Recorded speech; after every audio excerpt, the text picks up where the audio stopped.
sommes heureux de vous accueillir pour vous présenter nos 9 pièces de théâtre.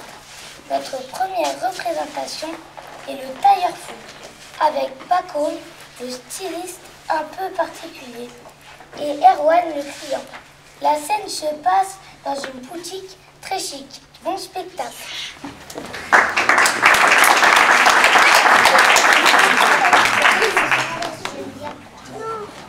Bonjour monsieur, je voudrais une veste. Bien sûr, je prends tout de suite vos mesures.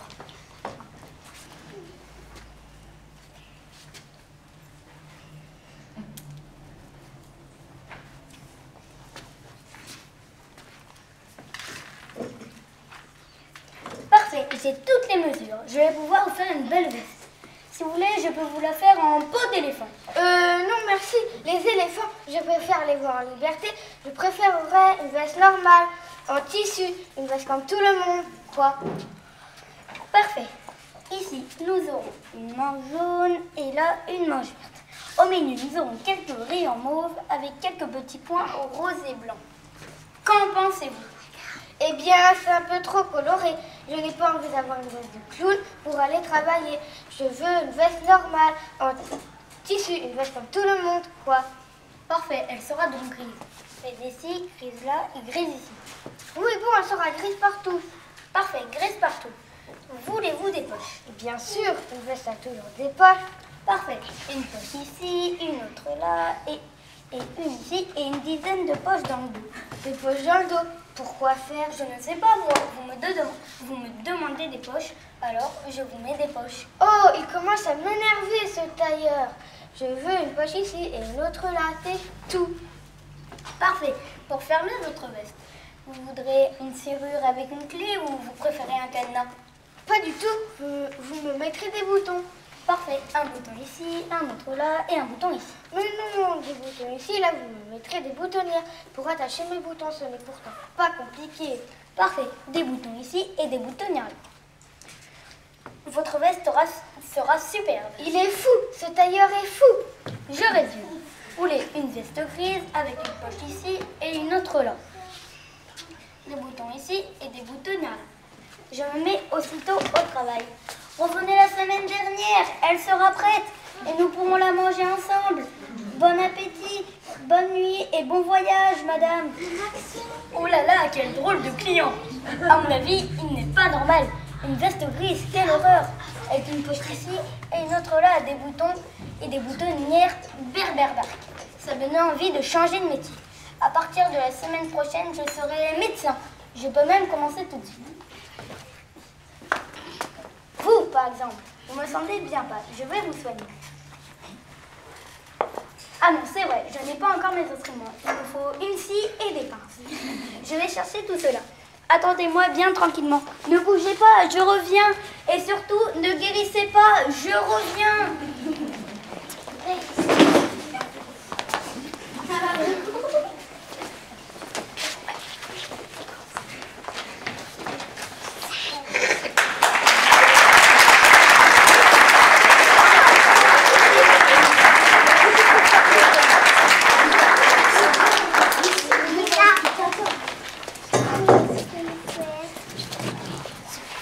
Notre deuxième pièce, le copieur, se déroule dans une salle de classe lors d'une évaluation. Nos deux acteurs, Titoine et Gabriel, ont le rôle d'élèves. Oh là là, drôlement dur ce contrôle de maths.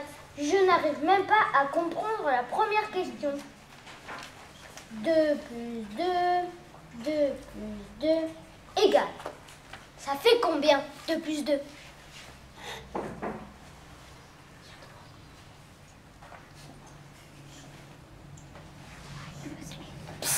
Ça fait combien, 2 plus 2? Si je te donne la réponse, tu me donneras une pomme. D'accord. Alors, ça fait combien, 2 plus 2? Ça fait 2 643 512. J'en suis sûre? Oui.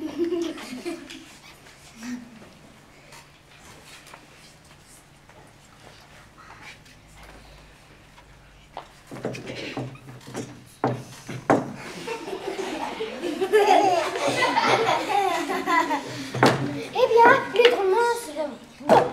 Passons à la deuxième opération. Voyons. 9 moins 6. 9 moins 6 égale. Ça fait combien? 9 moins 6.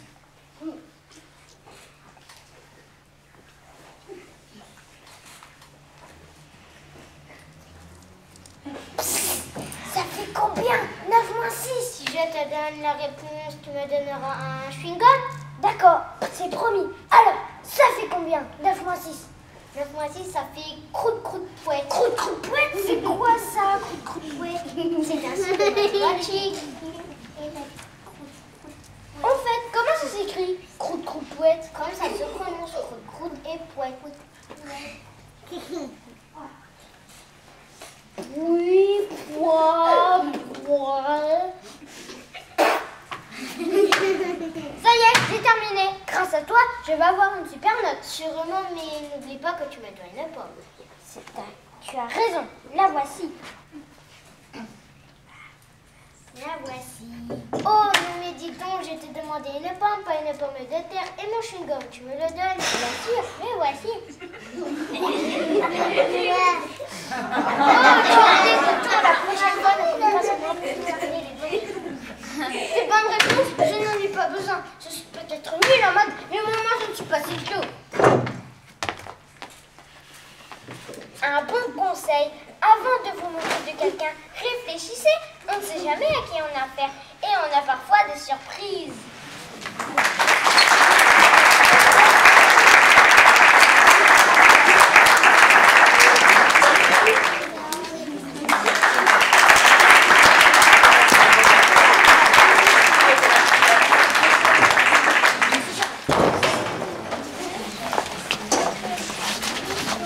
La troisième pièce, c'est Kiki, se déroule dans une maison avec Homer, le papa, et Augustine, sa fille.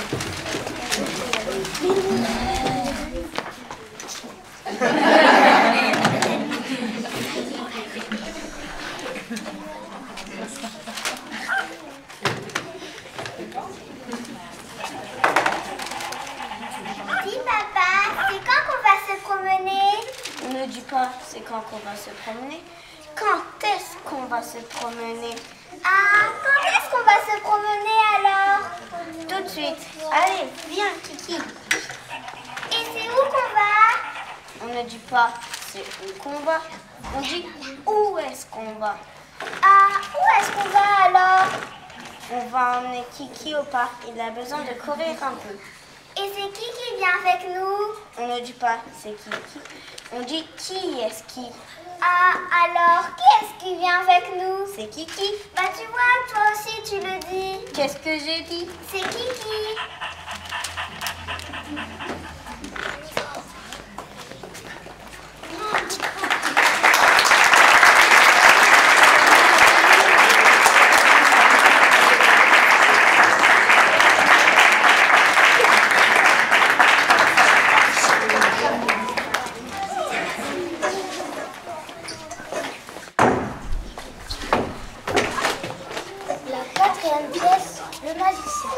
Vous allez assister à cette représentation un peu particulière.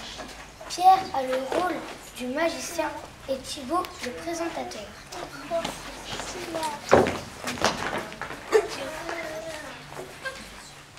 Mesdames et messieurs, nous avons l'honneur d'accueillir ce soir un des plus grands magiciens du monde. Il revient d'une tournée triomphale en Chine, aux États-Unis et dans la Creuse. Mesdames et messieurs, j'ai le plaisir d'accueillir ce soir le grand Taras Boulette. Taras Boulette.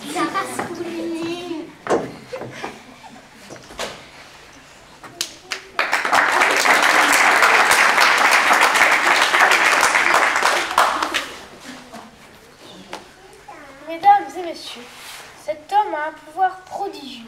Il est capable de tout voir, même ce que les yeux ne voient pas. Et je vais le démontrer.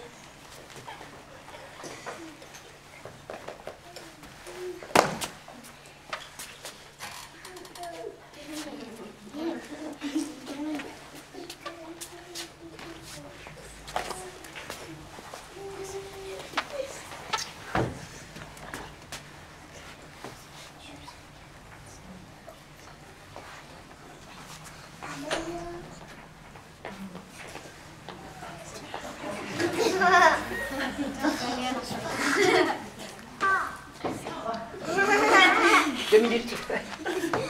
Accident de parcours.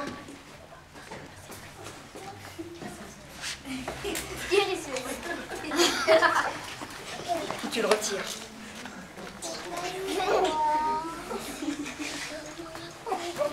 Grand Taras Boulette, me voyez-vous? Parfaitement, je vous vois. Je vais commencer par une question très simple. Combien y a-t-il de personnes dans cette salle? Pouvez-vous me répondre? Sans hésitation, il y a exactement 40 personnes dans cette salle. Je peux même préciser qu'il y a 20 personnes de sexe masculin et 20 personnes de sexe féminin. Bravo, Grand Taras Boulette, c'est parfaitement exact.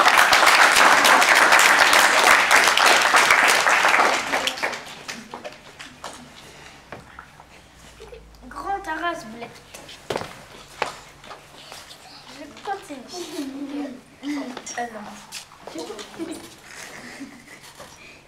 Me voici à côté d'une spectatrice. Pouvez-vous me dire si cette spectatrice est un garçon ou une fille? Sans hésitation, cette spectatrice est une fille. Mademoiselle, c'est une fille. Bravo, Grand Taras Boulette. Vous avez parfaitement raison.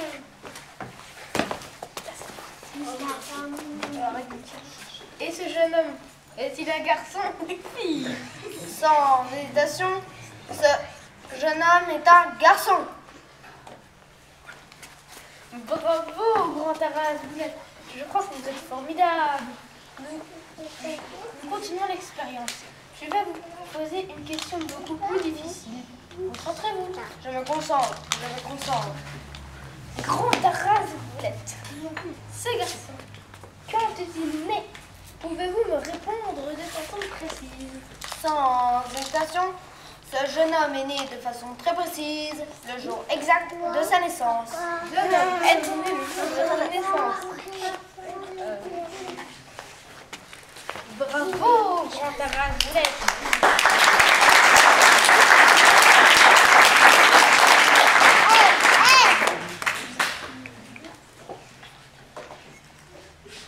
Je continue. Me voici à côté d'une jeune fille. Que voyez-vous autour de son poignet gauche? Je vois une montre. Bravo. Et qu'indique cette montre? Elle indique l'heure. Bravo, Grand Taras Boulette.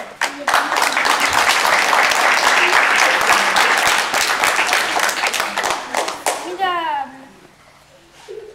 Je crois que nous pouvons l'applaudir.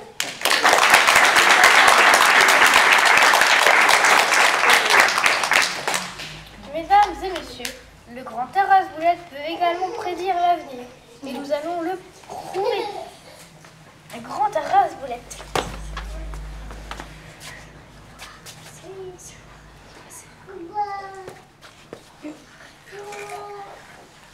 Je suis actuellement à côté d'une charmante jeune fille. La voyez-vous? Oui, je la vois. Pouvez-vous? Quand elle sera grande, cette jeune fille va sûrement se marier. Pouvez-vous nous donner le nom de son futur mari? Sans hésitation, cette jeune fille se mariera avec le petit Arthur qui se trouve actuellement en grande section de maternelle. Formidable! Il est formidable! Et ce jeune homme, le voyez-vous, Grand Taras Boulette? Oui, je la vois. Pouvez-vous nous dire quel sera son métier? Sans hésitation, ce garçon deviendra président de la République. Président de la République. En êtes-vous monsieur, Grand Taras Boulette? Absolument. Mesdames et messieurs, nous avons dans cette salle notre futur président de la République.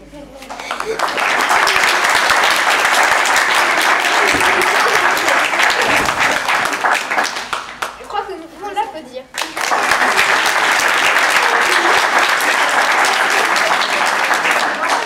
Maintenant, mesdames et messieurs, le Grand Taras Boulette est fatigué. Notre représentation s'arrête là.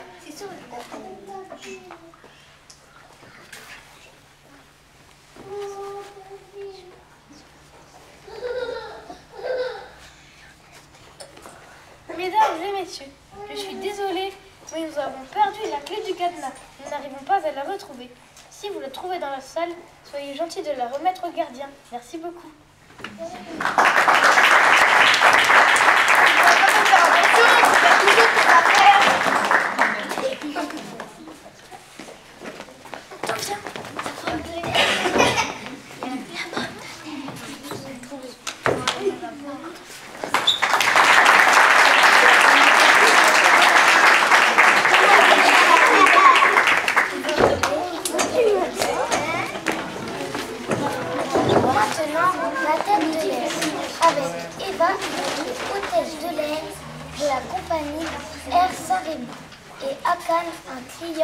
Heureusement que tous les clients, les passagers, ne sont pas tous comme lui.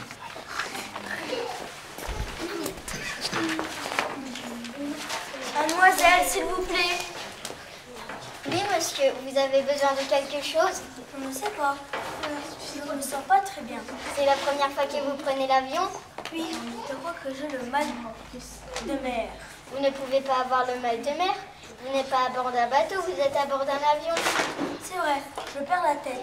Je croyais que j'ai le mal de l'air. Vous ne pouvez non plus avoir le mal de l'air. Nous n'avons pas encore décollé. Décoller? Qu'est-ce que cela veut dire? On dit que l'avion décolle, qu'il quitte le sol et qu'il commence à voler dans le ciel. Dans le ciel? Mais ça doit être très dangereux. Mais non, je vous assure, vous ne risquez rien. Détendez-vous et attachez votre ceinture. La ceinture? Pourquoi faire? Pour vous protéger au cas de problème au décollage. Alors je ne risque rien. Mais nous risquons d'avoir des problèmes au décollage. C'est bien cela. Mais non, soyez tranquille, tout est prévu. Bon, donnez-moi quand même un parachute. Je me sentirai plus tranquille. Un parachute? Mais il n'y en a pas. Il n'y a pas de parachute. Et vous osez me dire? Je vous dis qu'il n'y a aucune raison d'avoir peur. Regardez-moi, et c'est que j'ai peur.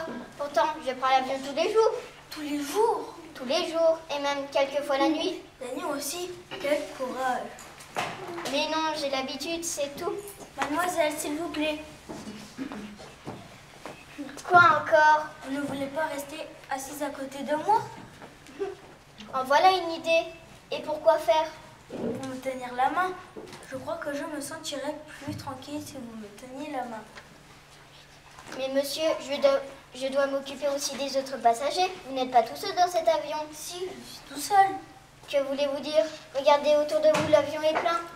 Il est plein de gens qui ont l'habitude de prendre l'avion. Et moi, je suis tout seul à avoir peur. Ah, quel enfant! Bon, donnez-moi votre main. Vous ne voulez pas non plus que je vous raconte une histoire par hasard? Vous aussi, s'il vous plaît.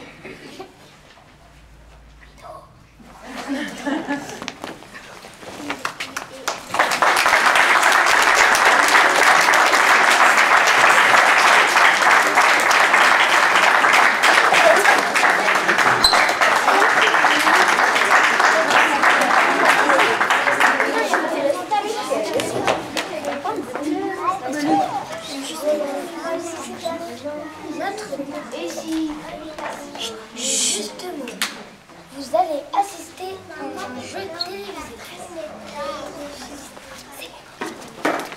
Mesdames, Mesdemoiselles, Messieurs, bonjour! Merci d'être fidèles à notre émission, le Juste Mot. Aujourd'hui, nous accueillons deux nouveaux candidats. Tout d'abord, Madame Je sais tout, qui est institutrice. Et Monsieur Davidson, qui Alors les motos, brom brom brom brom. on les applaudit très fort. Votre émission est passionnante et je la regarde tout. Bah moi je profite que je passe à la télé pour passer Tata Huguette, Tonton Jules, j'oublie pas non plus Pépère et ma mère aussi. Bien sûr. Mais commençons à jouer. Vous connaissez, je pense, les règles de notre jeu. Je vous pose une question. Lorsque vous connaissez la réponse, vous appuyez sur le champignon qui est placé devant vous. Le champignon ça me connaît. Brom brom brom brom. Un peu de calme, jeune homme. Je n'arrive pas à me concentrer. Aujourd'hui, il s'agit de trouver les mots féminins correspondant au nom masculin que j'annoncerai. Si j'ai bien bien compris, le juste avant porte aujourd'hui sur la catégorie grammaticale du genre. C'est exact, madame, je sais tout. Sur le sexe des mots, quoi. Quel langage! Mais attention, parfois je glisserai des mots qui n'auront pas de féminin. Vous devrez alors rester quoi? Quoi? Silencieux, quoi? Bon, vous êtes prêts? C'est parti. Moi. Un peu de silence, je dois me concentrer. Commençons par une question simple. Si je vous dis lion. Lionne, car le masculin en on fera le féminin en on. Bravo, quelle rapidité. Qu'y a-t-il, monsieur Davidson? J'avais oublié de mettre le starter. Ce n'est pas une course de moto, monsieur Davidson. Tout juste une course au monde. Concentrez-vous un peu. Un bonbon. Une bonbonne, vous avez vu avec le starter? Je suis désolée, c'est faux. C'est faux, elle a dit que on, ça faisait on. Oui, mais bonbon n'a pas de féminin. Si je vous dis fou. Folle, c'est pas difficile, j'avais la réponse sous les yeux. Soyez poli, jeune homme. Qu'est-ce que je vous ai fait? Le cou. La colle, elle est bien cette moto, elle démarre au quart de tour. Mais il ne sait pas que si les adjectifs en ou font le féminin en on, le coup n'a pas de féminin. On se demande où vous êtes allé à l'école. À l'écoute où on me donnait des colles. Du calme, ne venez pas au cou tout de même. Ce n'est qu'un jeu. Si je vous dis lapin. Lapine. Félicitations, madame, je sais tout. Je n'ai pas de mérite. Mon grand-père avait une ferme. J'ai compris, il y avait un stop, c'était facile pourtant. Je n'ai pas de moto, moi, mais je vous devance. Mandarin. Mandarine. Hélas, non, monsieur Davidson. Ce mot qui désigne. Un fonctionnaire dans la Chine ancienne. C'est exact. Donc un personnage important n'a pas de féminin, monsieur Davidson. Un adjectif un peu plus difficile maintenant. Bigot. Bigote. Remarquable. Je n'ai pas de mérite, ma grand-mère l'était. Ça va vous, j'ai pris mon virage un peu vite. Si je vous dis le culot. Culotte, ça va mieux un cocotte. Redonnez-lui du gasoil et le repart. Les adjectifs en ou font un féminin en hot, mais le mot culot n'a pas de féminin. Occupez-vous de votre culotte, vous. Je vous prie d'être correct, jeune homme. Monsieur, madame, voyons, il y a des enfants dans la salle. Reprenons. Si je vous dis pan, P-A-O-N. La panne. En tout cas, nous, on ne le risque plus. La panne d'intelligence, si. Faux, monsieur Davidson. On dit pan femelle et non panne. Encore bravo, madame, je sais tout. Je n'ai pas de mérite. Mon grand-père était paysan et ma grand-mère Bigote, vous l'avez déjà dit. paysanne. Tous les mots en on ne se finissent pas en âne, cher ami. Je ne suis pas votre ami. Une petite pause de quelques instants. J'en profite pour donner les résultats de nos deux candidats.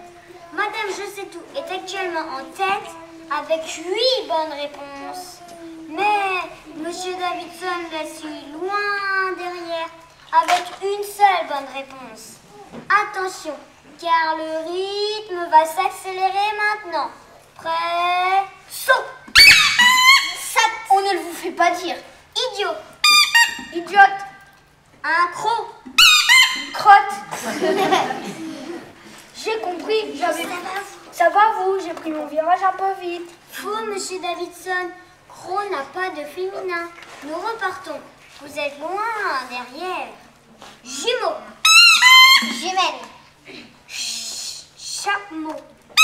Chamel. Bravo. Je n'ai pas de mérite, c'était le surnom qu'on avait donné à notre institutrice. Soyez poli, jeune homme. Et vous, petit homme, je dois me concentrer. De tomate. Cela ne fait rire que vous. Je remarque que monsieur Davidson amorce une remontée spectaculaire. Beau. Belle. En tout cas, pas vous. Chapeau. Chapelle. Quel dommage, monsieur Davidson. Chapeau n'a pas de féminin. Au lieu de traiter votre institutrice de chamelle, vous aurez mieux fait d'écouter en classe.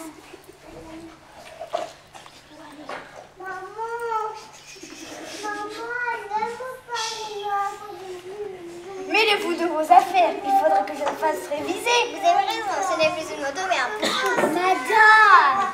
Et vous, une mandarine. Monsieur. Un solo piqué. Madame. Prenez votre piquette. Vous allez trop vite, je n'arrive plus à compter les points. Je suis la première, petit roquet. Ça m'est égal, méchante Faut qu'elle ait un air malin, il est pas votre manche à balai. Balai à moustache. Coupez, coupez. Voyou, voyelle, coupez.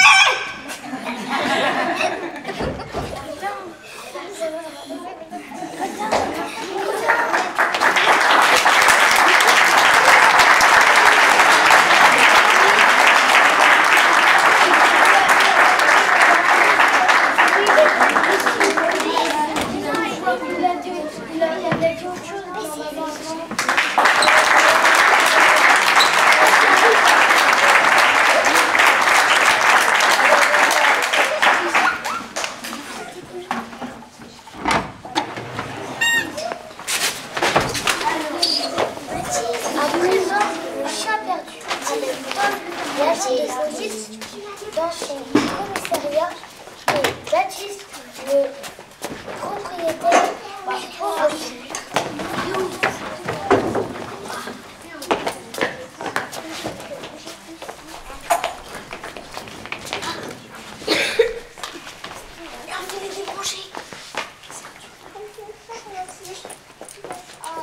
Monsieur Lachance, j'ai perdu mon chien.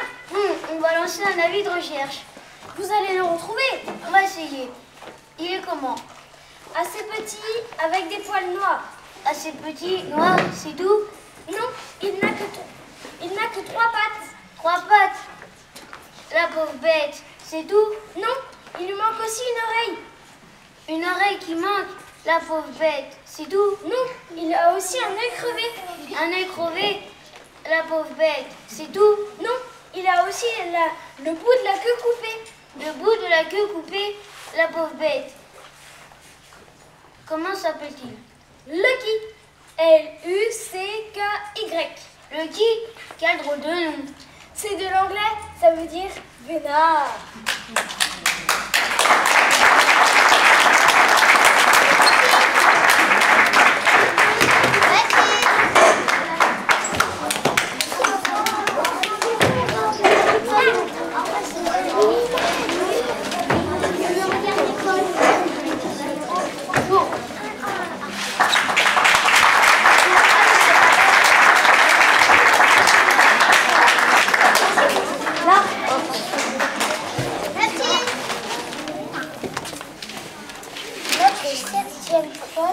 Pièce à la poste. Perrine au guichet, Aaron le chef du bureau et Ryan qui veut envoyer un colis un peu spécial. Bonjour madame. Bonjour monsieur, puis-je vous aider? Non, c'est bon, mais ce n'est pas lourd. Je voulais dire, je vais faire quelque chose pour vous. Oui, je voudrais expédier ce colis. Mais il est bien trop gros et qu'y a-t-il dedans d'abord? Un gros bisou. Quoi? Un gros bisou. Comme c'est mignon un gros bisou. Et c'est pour qui ce gros bisou? C'est pour ma grand-mère, c'est son anniversaire la semaine prochaine. Et comme je n'ai pas beaucoup d'argent, tout ce que je peux lui envoyer, c'est un gros bisou. Vous ne pouvez pas lui envoyer un bisou plus petit? Si, bien sûr. Vous savez, ma grand-mère, je l'aime beaucoup. Un petit bisou, ça ne suffirait pas. Il en faut un gros. Je comprends. Vous avez mis l'adresse sur votre colis? Comme vous voyez, je me suis appliquée. En effet, c'est très bien écrit. Félicitations. Alors, vous pouvez l'envoyer pour moi? Bon, d'habitude, on ne trouve pas des colis aussi. Et puisque c'est un bisou pour votre grand-mère, on va faire une exception. Oh, vous êtes gentil. Non, juste que je suis grand-mère, moi aussi. J'aimerais bien recevoir des bisous comme ça par la poste. Oh, ce n'est pas bien long. Il n'y en aura pas pour très cher. Tant mieux. Voilà, ça fait 2 €. Tenez. Merci. Tenez, votre timbre. Vous n'avez qu'à le coller sur le colis et on s'occupera du reste.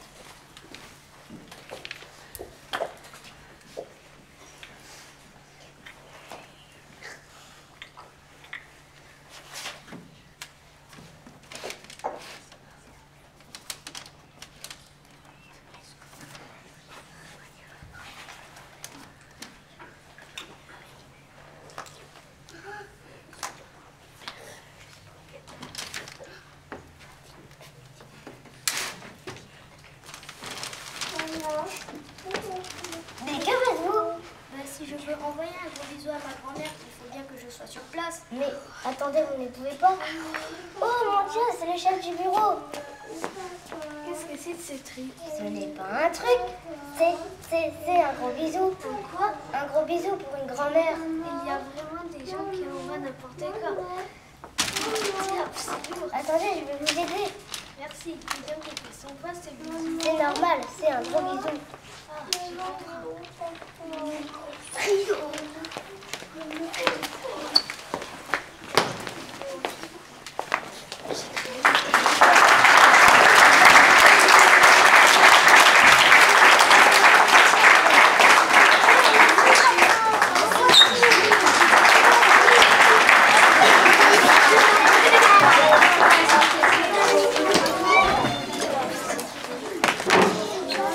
Notre dernière pièce en voiture. Marceau a le rôle du chauffeur et Adam l'agent de police. La scène se situe en pleine rue.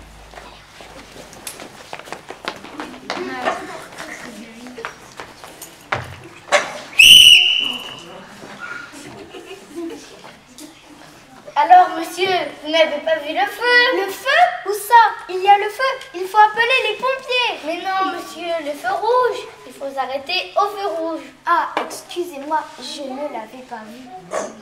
Et votre ceinture? Vous ne l'avez pas attachée, votre ceinture?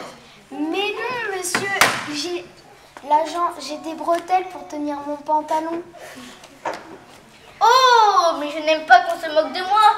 Montrez-moi vos papiers. Quel papier? Les papiers de la voiture, bien sûr. Les papiers. Alors, j'ai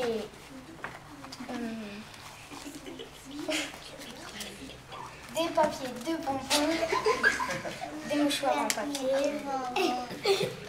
du papier pour faire et des mouchoirs en papier. C'est tout. Bon, vous n'avez pas de papier et votre permis de conduire, vous l'avez? Un permis de conduire, pourquoi faire? Mais enfin, monsieur, vous ne pouvez pas rouler sans permis. Mais si la voiture marche ne marche pas sans essence, mais sans permis, elle marche quand même. Mais il est fou celui-là. Vous allez souffler dans le ballon. Un ballon? Vous pouvez me le donner pour mon petit garçon? Il adore jouer au ballon. Cette fois, ça suffit. Je vous amène au poste. Ah non! Comment ça, non? Déjà, on ne dit pas au poste, on dit à la poste. Et le facteur est déjà passé. Du coup, nous n'avons pas besoin d'aller à la poste. Et moi, je vous dis que vous allez venir avec moi au poste de police. Et qu'est-ce qu'on fait de la voiture? On la laisse là. C'est embêtant. Elle n'est pas à moi. Ah bon? À qui est-elle? Je sais pas. Je l'ai trouvée en bas de la rue.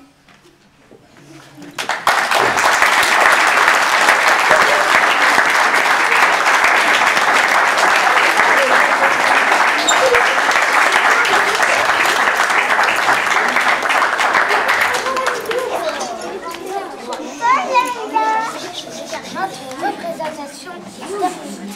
Nous vous remercions d'être venus et nous espérons que cela vous a plu et que vous avez passé un agréable moment. Merci à vous et un merci tout particulier à l'édition RED pour avoir organisé un concours, à Emmanuel, le vidéaste, et au Mami Théâtre pour le temps passé avec nous. Vous nous invitez maintenant à un verre de l'amitié.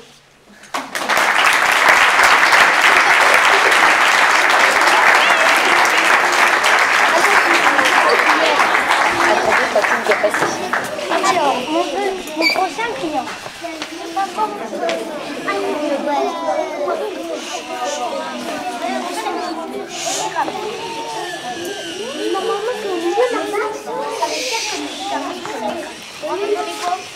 C'est pas grave.